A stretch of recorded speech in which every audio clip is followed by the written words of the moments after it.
Well, how's everyone doing out there, y'all? It's myself, Jeff Black.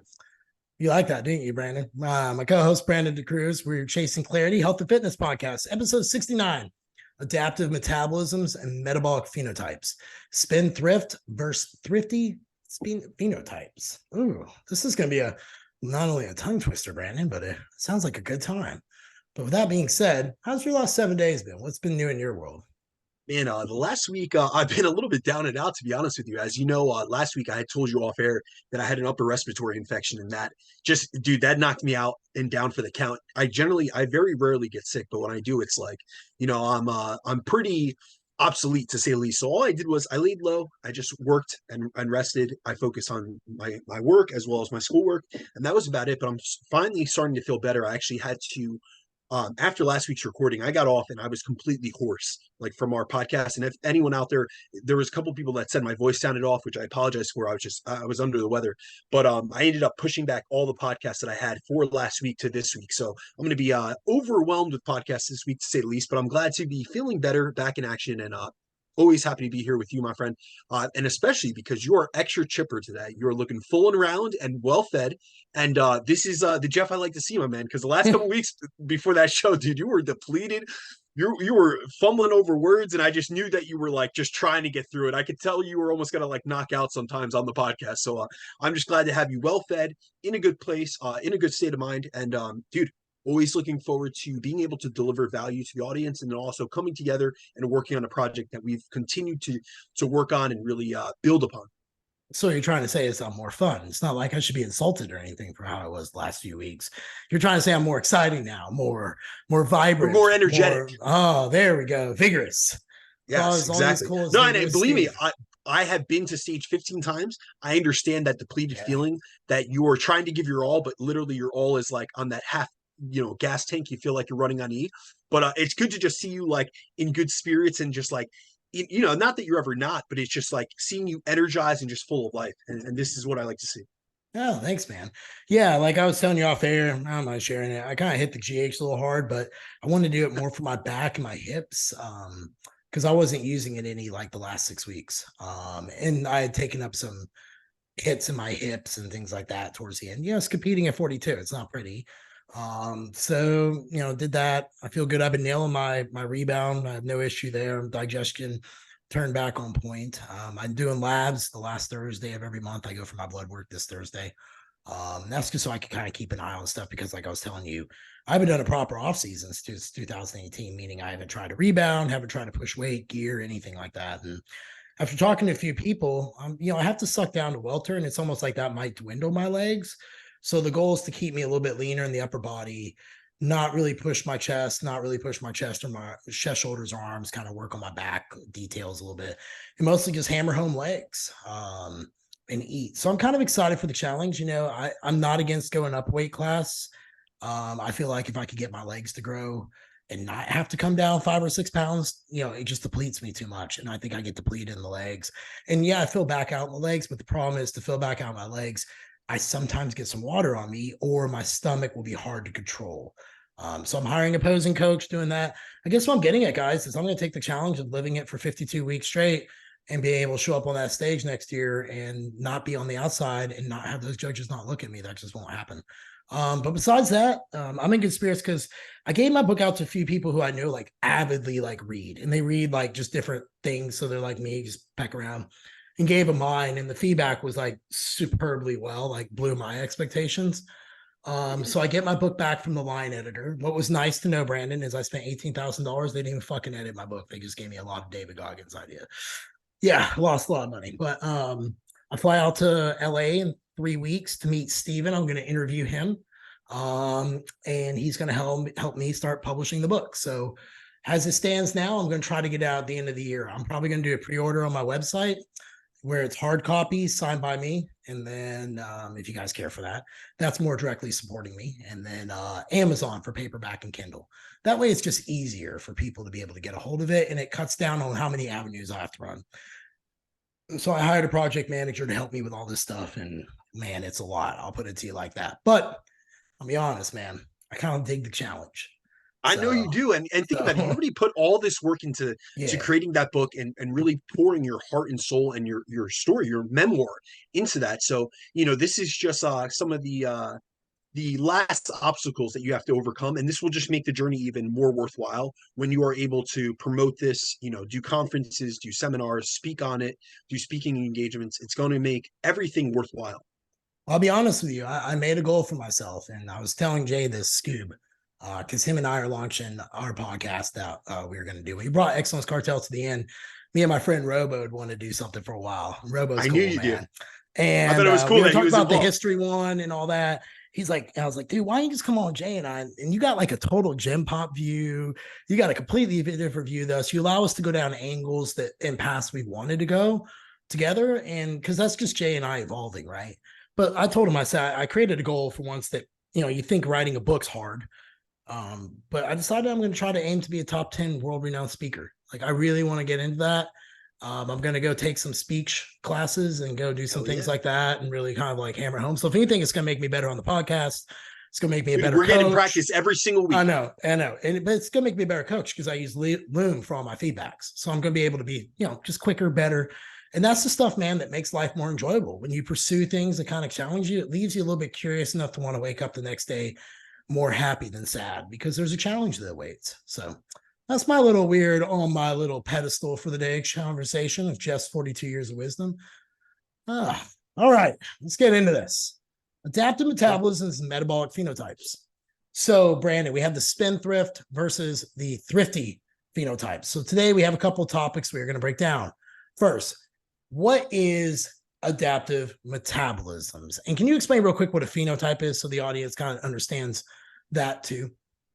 Yeah, so a phenotype is just essentially a set of characteristics that we can see someone display. So we'll go through, later in the podcast, pretty much how to differentiate metabolic phenotypes from actually a genotype, which would actually be like your encoded DNA and your actual genome sequence.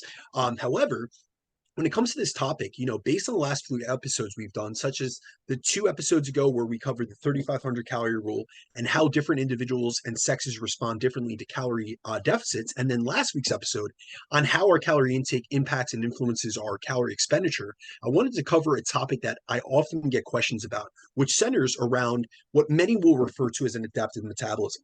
And we're going to get more into metabolic phenotypes because that's what actually the literature covers. But a lot of people within like the lay public will refer to it as I have an adaptive metabolism or, just the concepts of adaptive metabolisms. And as a coach, I've seen clients at both ends of the spectrum in terms of how adaptive their metabolisms are. But I think this is something you have all experienced. Jeff, I know that you have experience with this, but even anyone out there, if you really Mine's think that about it, way.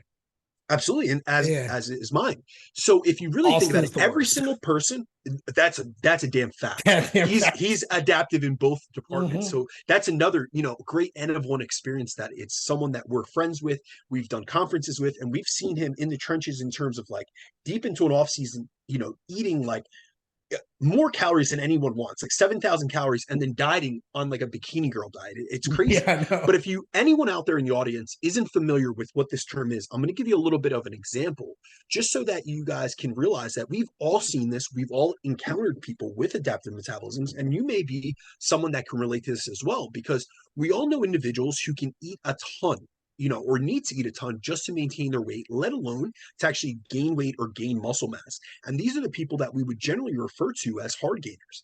And I personally had many clients who, if they miss just a few meals, they'll automatically lose a couple pounds due to how high their energy expenditure gets during building phases, to the point where we need to be constantly increasing their calorie intake just to keep them in a slight surplus and gaining at our target rate of gain. Then on the inverse, there are many of us, and this includes myself, who struggle to lose weight and need to significantly drop calories to lose body fat in order to get into the type of shape that we're aiming for and to reach our physique goal. And so these situations are examples of having an adaptive metabolism, which applies both on the way up and the way down on the calorie intake continuum. So we all have different metabolisms which are impacted by a variety of factors and inputs, such as our body composition and our level of muscle and fat mass, our current calorie intake, our diet quality, the macronutrient composition of our diets, our activity levels, our training output, our stress levels, our sleep quality, our hormone levels, and then our lifestyle overall. And the degree to which our metabolism adapts is also dependent on us as a genetically unique individual. So I think it's best to understand what an adaptive metabolism is, to look at it through the context or the lens of dieting, because this is what most people are going to be able to relate to. So when we look at dieting, there are some individuals who the 3,500 calorie rule does apply to. So they can reduce their calorie intake, by a daily 500 calories per day and lose a pound per week consistently for weeks on end, with only a few adjustments needed throughout the process, as their metabolism barely adapts and they don't see as significant reductions in their daily energy expenditure levels from being in this deficit. However, there are many other individuals, including myself, and Jeff, I think you're like this as well, where our metabolisms adapt quickly to a deficit. And we need to continually make dietary adjustments on a frequent basis to continue seeing fat loss, as our bodies tend to adjust to this change in intake and decrease our energy expenditure, which decreases the net deficit we've created at the start of a fat loss phase. So, on today's podcast, we're going to take a deep dive into adaptive metabolisms and more specifically into the topic of what's called metabolic phenotypes, which is how researchers categorize those who adapt more or less to calorie deficits and calorie surpluses. And we're also going to cover some of the myths regarding adaptive metabolisms, as many think that if they have an adaptive metabolism, this means that they're going to be more predisposed towards having either higher body fat levels or needing to always eat less calories. And this type of thought process, generally is something that can often become like a self-limiting belief for many who have the goal of getting lean and staying lean. So I hope that by sharing, both my own experience as well as what the research says and finds on this topic, that we can help make sure that those out there who have heard some of these myths and, some of these concepts about adaptive metabolisms avoid creating like this self-fulfilling prophecy where they don't go after their physique goals because they think they're not destined to be able to have the lean physique that they desire. And that's really something that I often see. We'll often have people, and I have this personally, where I'll have clients come to me and say, listen, I know I have a slow metabolism. And it's like they're giving me information that they really have never gotten objectively measured, but they're giving me this information like it's like a label, like it's a disease, like it's a diagnosis that they've received. And it's something that often limits their ability to go all in on their goal, or it's hindered them in the past. So this is really something I want to uncover, I want to dive deep on, and I really want us to be able to expand upon so that it empowers people with education and brings awareness around this topic, and then also highlights some of the mythology behind it, and maybe sheds light on some aspects that, yes, there are people with adaptive metabolisms, that there's drawbacks to that, but for every gimme, there's a gotcha. I love your saying. I love it. What is a metabolic phenotype, and what's the difference between a spendthrift and a thrifty phenotype? I know you kind of touched on it, but if there's anything you want to clean up before you kind of get into the differences, let's roll it. Yeah, so before we actually get into the topic of metabolic phenotypes, it's probably best to differentiate between what a genotype is and what a phenotype is. So a genotype refers to our genetic makeup. So like I was referring to previously, this is our DNA, whereas a phenotype is a set of observable characteristics of a person resulting from an interaction of our genotype with our environment.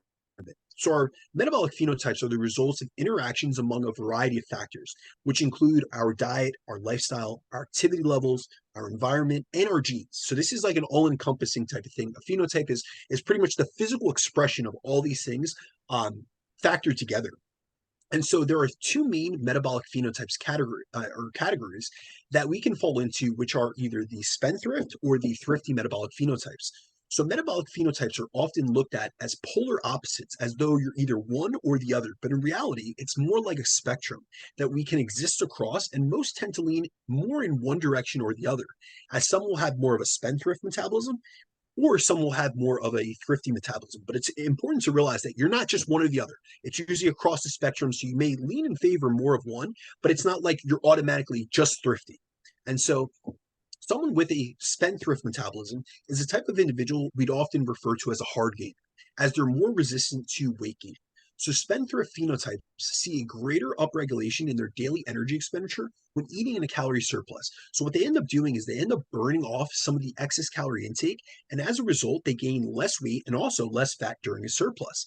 And this is what we actually saw in the overfeeding study by Levine last week that we covered on the podcast, where some individuals increased their energy expenditure by 700 calories through meat in response to a 1,000 calorie surplus. So they burned off the vast majority, 70% of the calories that they were taking in a surplus, they burned it off just through NEAT. And then we have to factor in the upregulations in their resting metabolic rate, as well as the thermic effective feeding. And so all these things, they basically went from 1,000 calorie surplus to a negligible surplus. It was like 100 or 200 calories by the, when all things were said and done.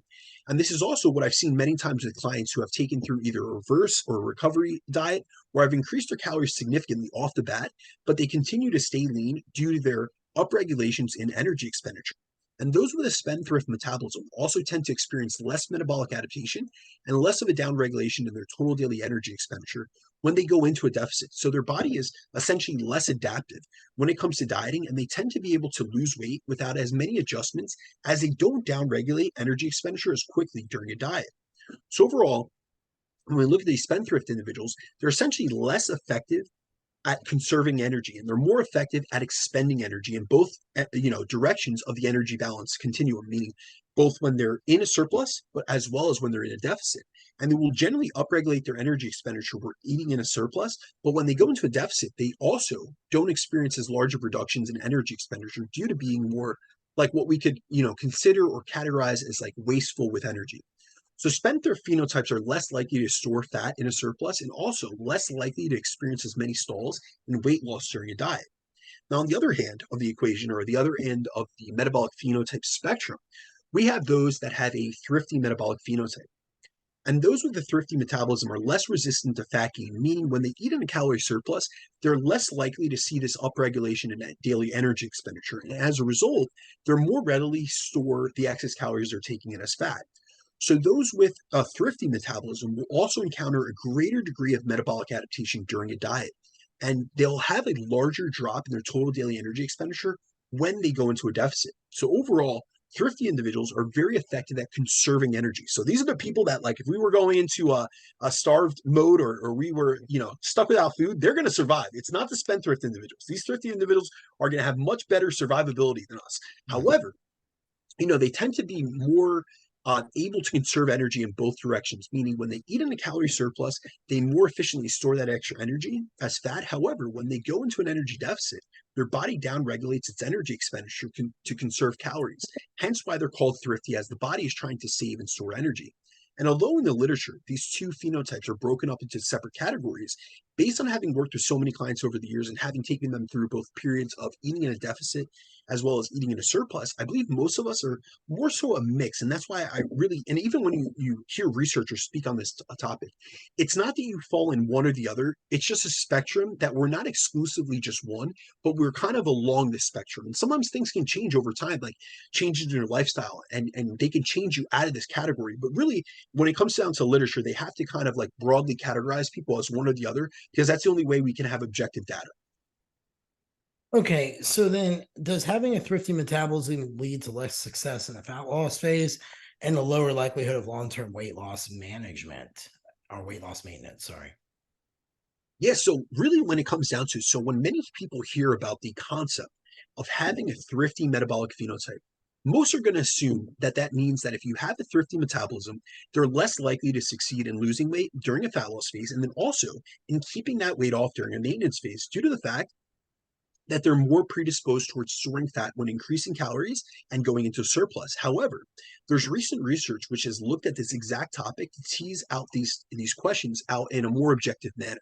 And so in a 2022 study by Nunez and colleagues, they wanted to look at the magnitude and persistence of metabolic adaptation during both an active weight loss phase and during a weight loss maintenance phase to see how much it impacted someone's ability to get to their weight loss goal, and if it makes it harder to maintain weight loss after the diet has ended.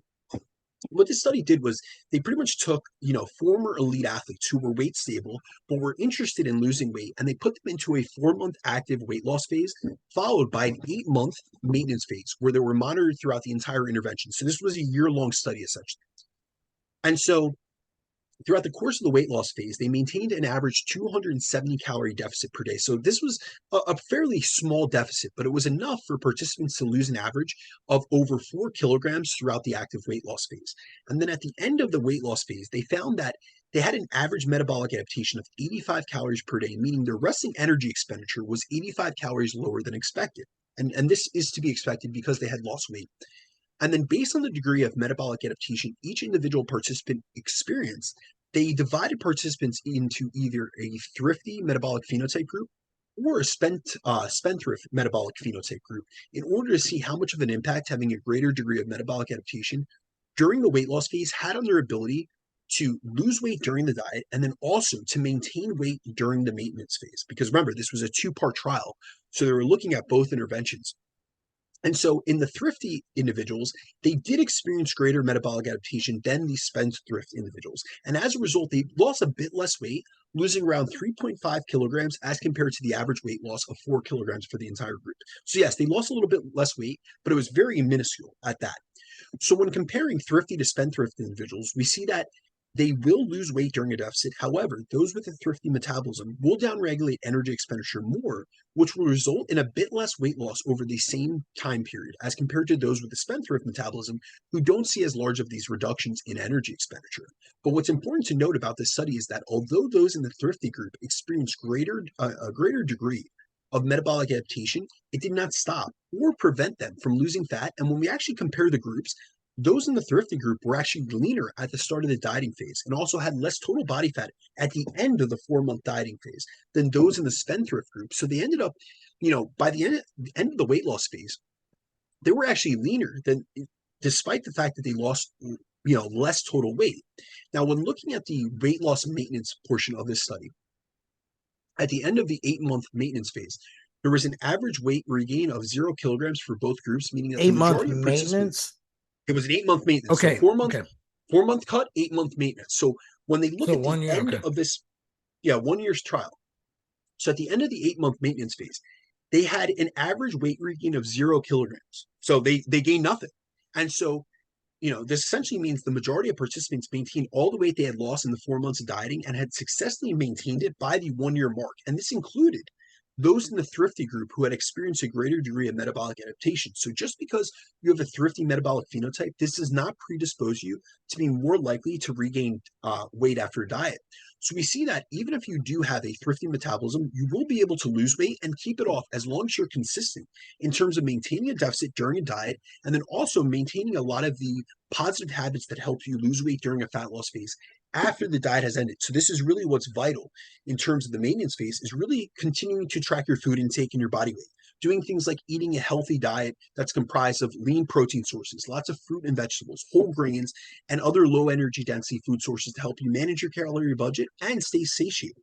So that even when you're increasing calories, you're not, more likely to overeat because you're fitting in a bunch of fun foods and hyperpalatable foods that cause passive overconsumption. You want to be continuing to train in a progressive manner to build and maintain muscle tissue, and you want to be engaging in high levels of physical activity because these are all strategies that are going to help with weight loss maintenance.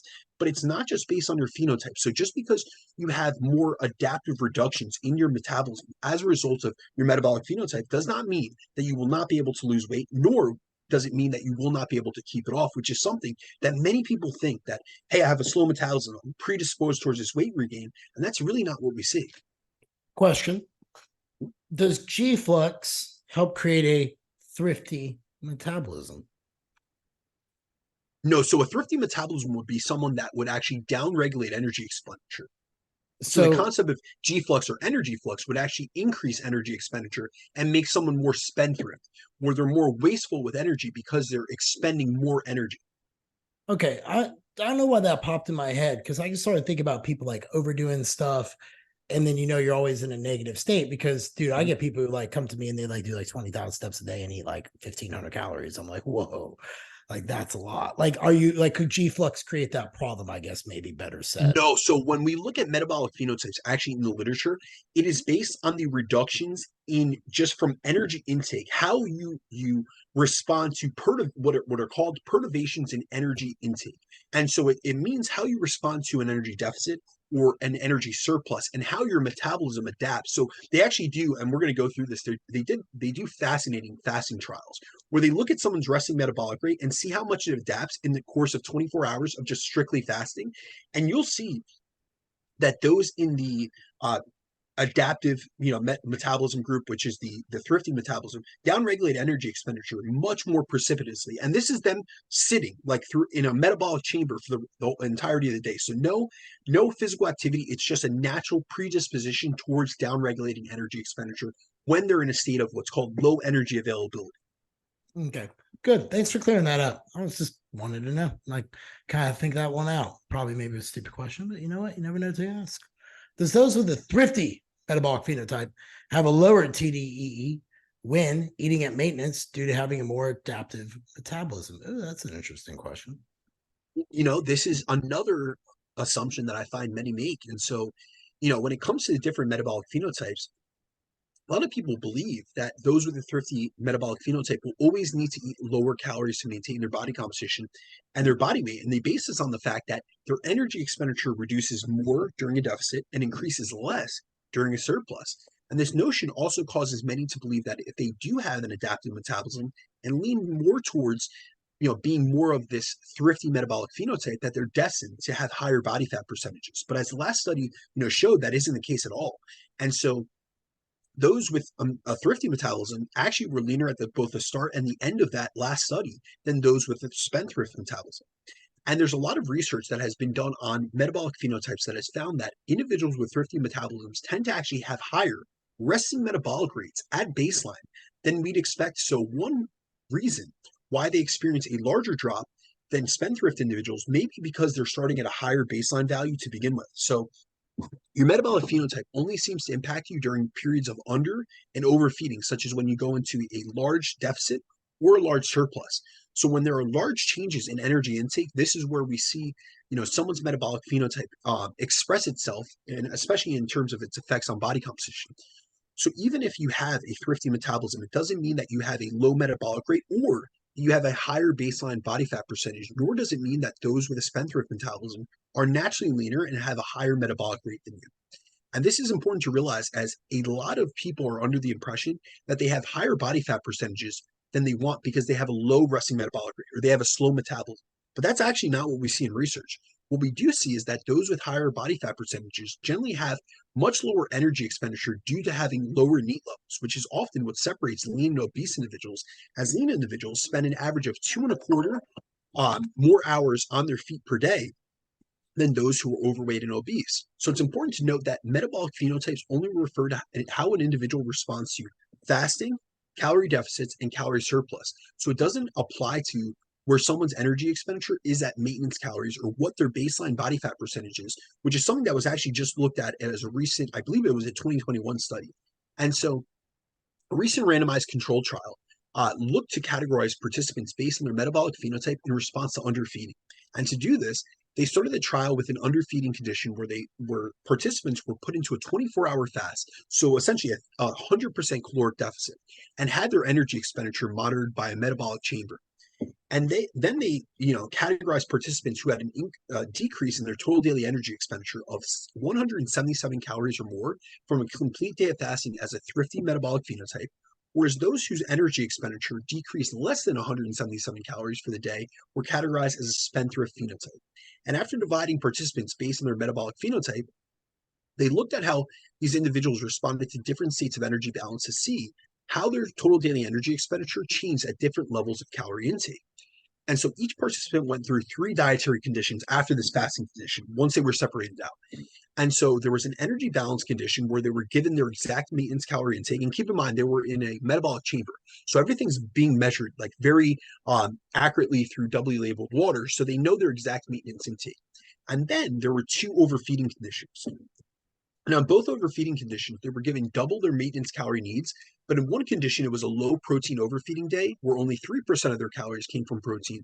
And in one condition, it was a high protein overfeeding day where 30% of their calories came from protein. And they specifically did this because there's literature that shows that the difference in energy expenditure we see between the different phenotypes, so between thrifty and spendthrift phenotypes, is even higher, like that discrepancy between their energy expenditure when they're overfed on a low protein diet, due to the fact that when we eat lower protein amounts, that means that our diet is mostly comprised of fats and carbs, which have a much lower thermic effect of feeding than protein. So even in overfeeding conditions, energy expenditure doesn't go up much in these conditions where protein is low. And in both overfeeding conditions, they found that those in the thrifty group upregulated their energy expenditure less during overfeeding than those in the spendthrift group. So for example, the thrifty phenotypes increased their energy expenditure by 42 calories during the low protein overfeeding as compared to the thrifty individuals who increased their energy expenditure by 237 calories, in this overfeeding condition. Whereas in the high protein overfeeding condition, thrifty individuals increased their energy expenditure by 237 calories, as compared to the spendthrift individuals who increased their energy expenditure by 302 calories. So what we see is that those who are in this thrifty phenotype category don't have a significant of a metabolic adaptation in the upwards direction, but that the composition of the diet plays a massive role in this, as both thrifty and spendthrift individuals saw almost a 200 calorie greater increase in their daily calorie burn when overfeeding with a higher protein diet. Now, what's interesting about this study is really when it comes down to the difference in these individual energy expenditure we're eating at maintenance calories. And many of us who are lean or who lean towards the thrifty side would assume that due to the fact that thrifty individuals upregulate energy expenditure less during a surplus and downregulate energy expenditure more during a deficit, that they must also have a lower metabolic rate and total daily energy expenditure when eating at maintenance, which leaves them predisposed towards carrying more body fat at baseline. But the study actually provided evidence that counters that assumption. So when they put both thrifty and spendthrift phenotypes at their maintenance calorie intakes, they found that those who were in the thrifty groups actually had a higher total daily energy expenditure at baseline, so a higher metabolic rate and total daily energy expenditure than those with a spendthrift phenotype. So despite the fact that when thrifty individuals are overfed, they see smaller increases in energy expenditure than spendthrift individuals, their baseline energy expenditure is higher. So they're starting at a higher total daily energy expenditure than those who are in the spendthrift group. Then also, when we actually look at the 24-hour fasting condition, those with a thrifty phenotype saw larger reductions in total daily energy expenditure than spendthrift individuals, but due to the fact that their energy expenditure at baseline was much higher than the spendthrift individuals, they actually, when they looked at both fasting conditions, both groups or both individuals or both types of individuals had very similar total daily energy expenditure during the fasting condition. So despite the fact that they downregulated more, their total daily energy expenditure was very similar to those that didn't downregulate as much. So when we speak about metabolic phenotypes and whether someone is more thrifty or more spendthrift, this doesn't refer to whether someone has a slow or fast baseline metabolism. This refers to how their energy expenditure changes during surpluses and deficits, because at energy balance, they have a higher metabolic rate and total daily energy expenditure than those who are spendthrift, which many don't realize and wouldn't expect. And it's more so that they tend to gain fat more easily when bulking, or they struggle to lose fat more when cutting.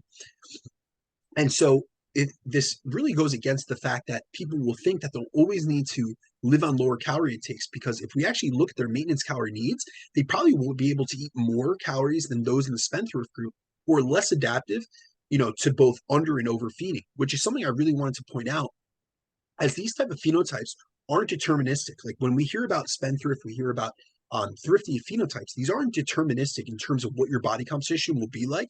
It's more so how you'll respond to both fat loss and building phases. So it's really important to realize that these are just essentially concepts that refer to how you refer to cutting and bulking, but essentially at energy balance, if you do a maintenance phase, you do a reverse diet back to maintenance, like these are all things that we're on a level playing field. So like I said before, for every give me, there's a gotcha. For the spendthrift individuals, they're more responsive to overfeeding and underfeeding. So they see less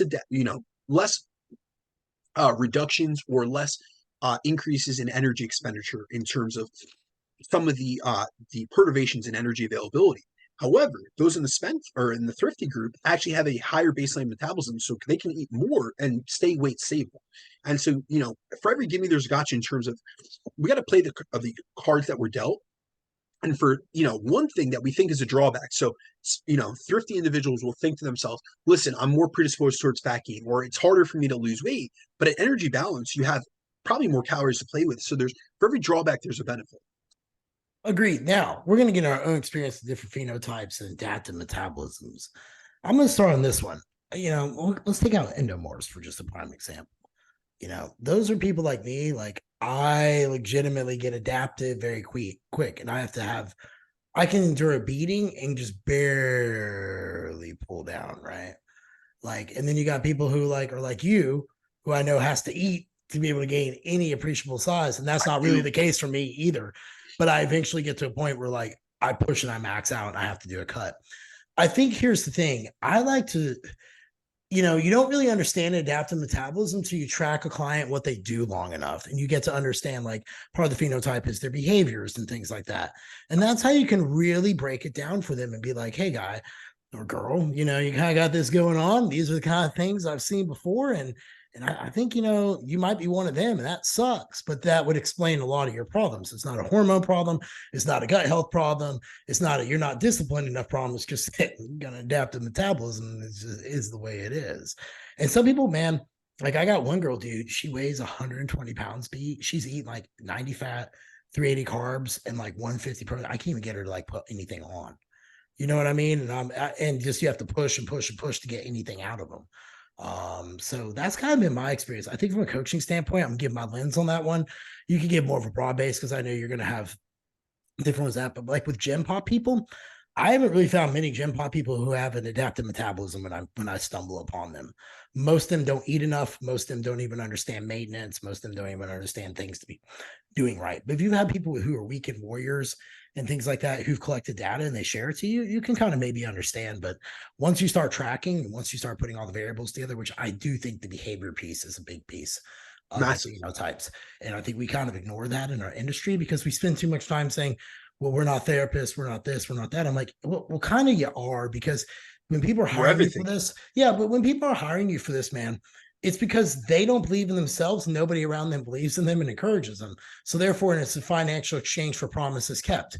I'm going to hire you for this amount of money. You're going to keep these promises I want for myself. And that's what the coaching comes in, right? Real coaches know how to dig out the best in people.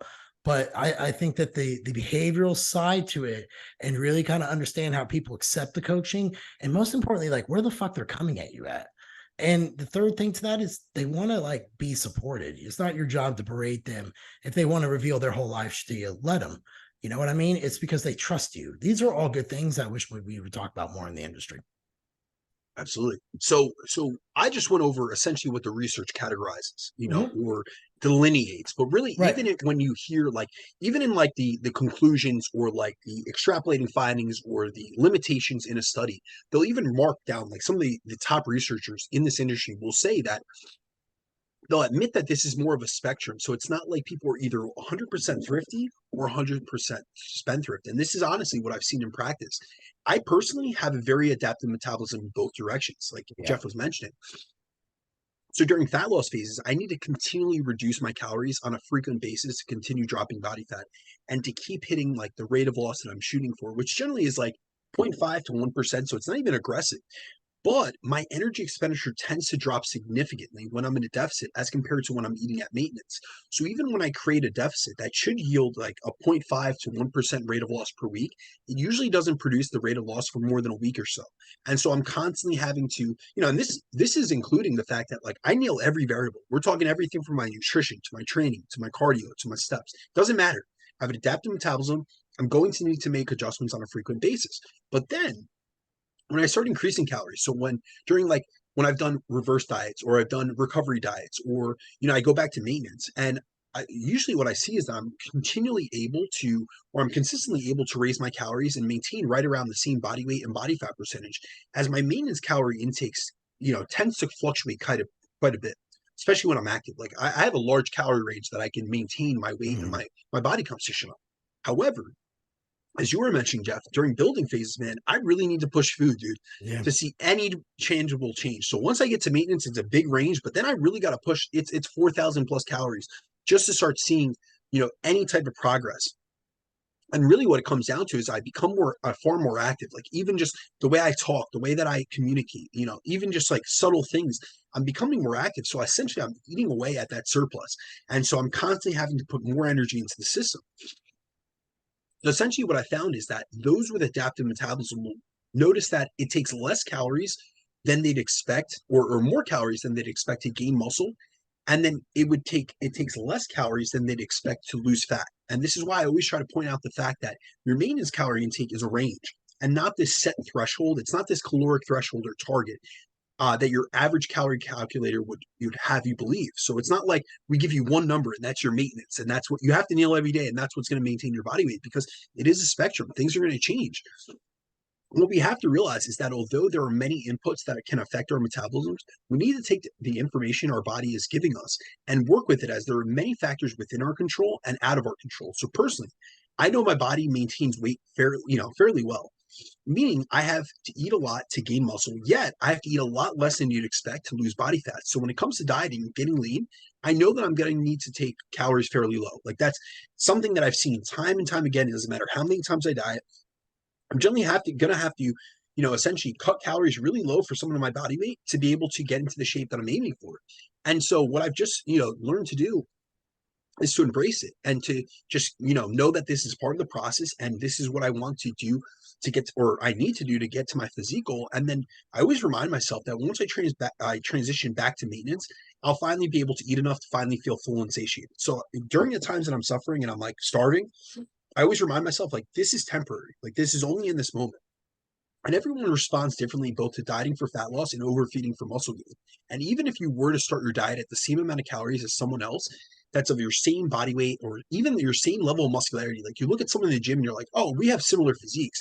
This doesn't mean you'll both end the diet eating the Right. same amount to get the same amount of body fat. And what I've noticed with myself and clients is that those who are highly adaptive in both directions, like myself, will have to get their calories really low to get lean, but then they're also very adaptive on the way up, meaning that we really have to push calories to gain weight as their bodies defend weight loss and weight gain very similarly. So someone who's a great example of this, and he's a listener to the show, and you know him himself, is Anthony Scalzo. He is someone that I usually have to make several pulls to his diet just to get things moving during a fat loss phase or contest prep. But he's also the type of individual who I've literally taken and right out of the gates from a contest prep, I've increased his calories by over 1,000 when entering a recovery diet, and his weight doesn't budge. So he's extremely adaptive when we're increasing calorie intake. And in his last contest prep phase, when we ended in October, I increased his calories by 1,000, and I needed to continue making adjustments week after week to continue increasing his Hmm. calories so that we would start putting back on weight and putting on back body fat because he was peeled.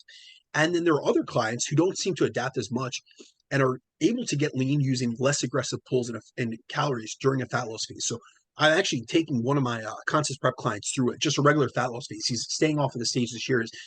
Shout out to Ryan Campbell, but he's a perfect example of this spendthrift phenotype as he barely adapts down during a diet.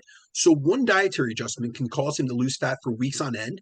And during the off season, I'm constantly having, that's during a fat loss phase. But during the off season, I'm constantly having to increase his calories as his body just literally churns through food. So it's, if I'm not constantly on it and making adjustments, he wouldn't continue gaining.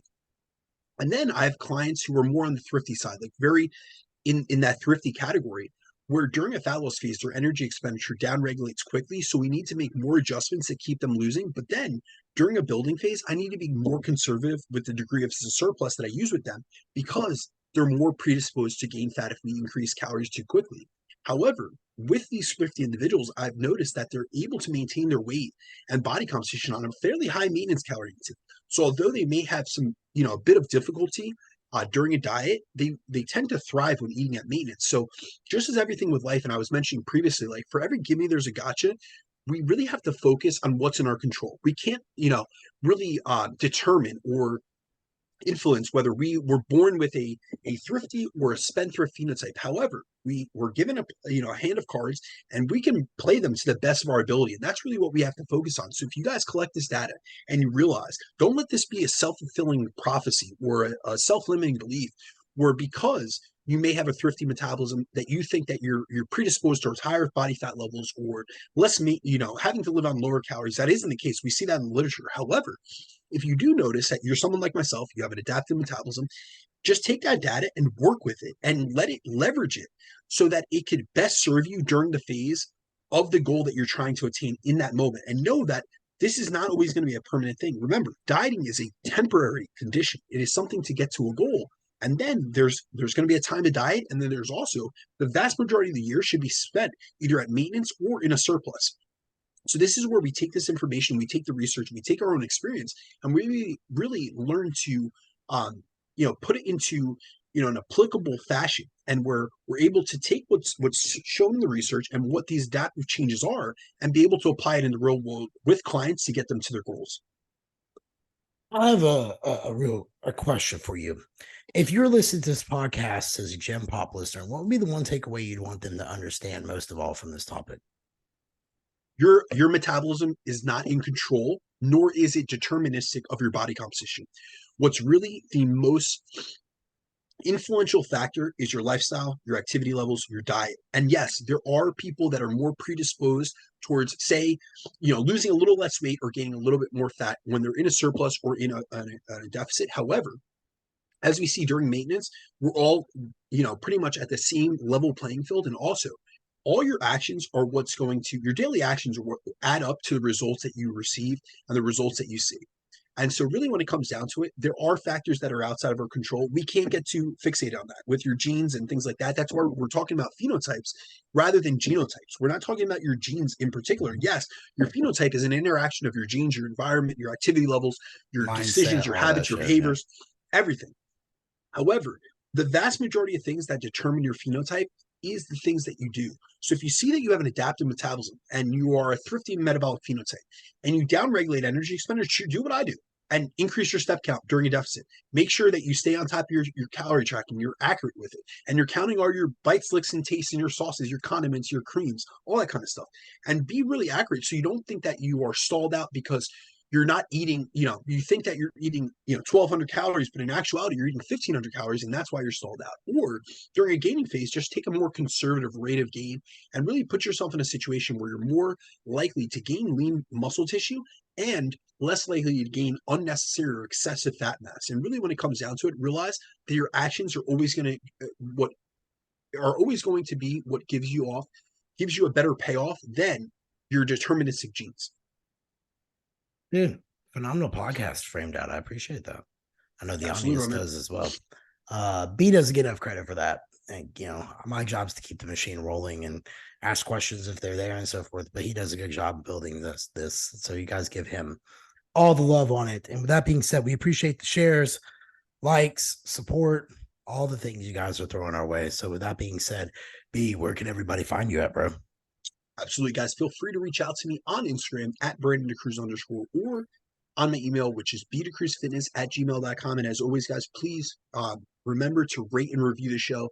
This is no cost content that we throw your way, and we really try to educate you guys and really try to spread a positive message. There's a lot of people within this industry that are very negative in terms of both their messaging and also what they put out. We really try to put out evidence-based and then also experience-backed content where Jeff and I come together to experience, shed both the research but also our own experience in the trenches, decades worth. And so we come together and really try to, for free, try to give you guys back things that we wish we had in the industry years ago when we were coming.